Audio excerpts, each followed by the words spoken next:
Programang ito ay rated SPG. Striktong patnubay at gabay ng magulang ang kailangan. Maaaring may masiselang tema, lengguwahe, karahasan, sexual, horror o droga na hindi angkop sa mga bata.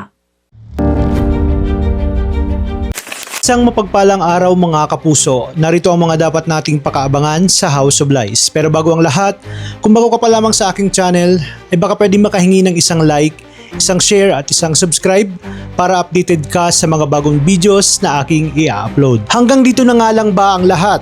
At sa kabanatang ito ay mas lalong nag-aalab ang galit ni Marge. Hindi na lamang ito para sa kanyang dinadala, kundi isang malamig na planadong paghihigante. Matapos ang pagtataksil ni Paulo sa kanya, tuloy nang nagbago ang kanyang puso. Iisa na lamang ang kanyang layunin. At ito ay ang wasakin ang pamilyang Torrecampo, ang pamilyang sumira sa kanya.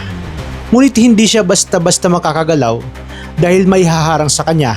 At ito nga ay walang iba kundi si Greg Torrecampo, ang haligi ng pamilya na sanay sa pagtatago ng kasalanan at handang gawin ang lahat upang protektahan ang kanilang pangalan. Binalaan niya si Marge na anumang eskandalo ay magdudulot ng kahihiyan sa kanilang pamilya. Pero para kay Marge, wala nang halaga ang dangal.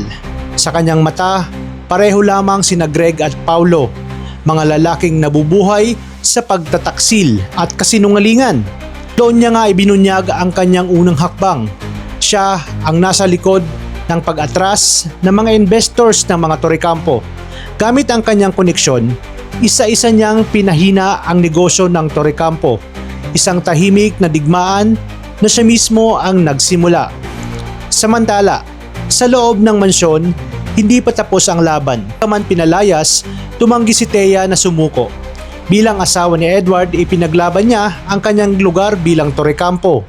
At dito inilabas niya ang kanyang pinaka-mapanganib na alas, isang lihim na matagal niya nang itinago.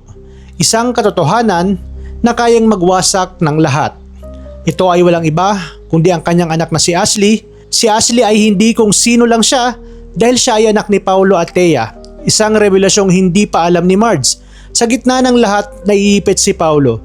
Gusto niyang umamin, gusto niya nang tapusin ang lahat, pero dahil sa banta ni Thea at sa kontrol ng kanyang ama, mananatili siyang tahimik at sa huli, sumunod na nga siya. Ngayon, isang tanong ang bumabagabag kapag nalaman ni Marge ang buong katotohanan tungkol kay Ashley. Ano kaya ang susunod na mangyayari sa kanilang lahat?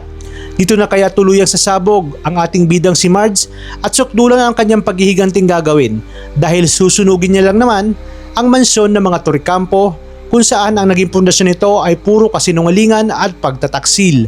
Talagang kapanapanabig ang mga susunod na tagpo sa House of Lies. Kaya naman tuloy-tuloy ang pagsubaybay dito.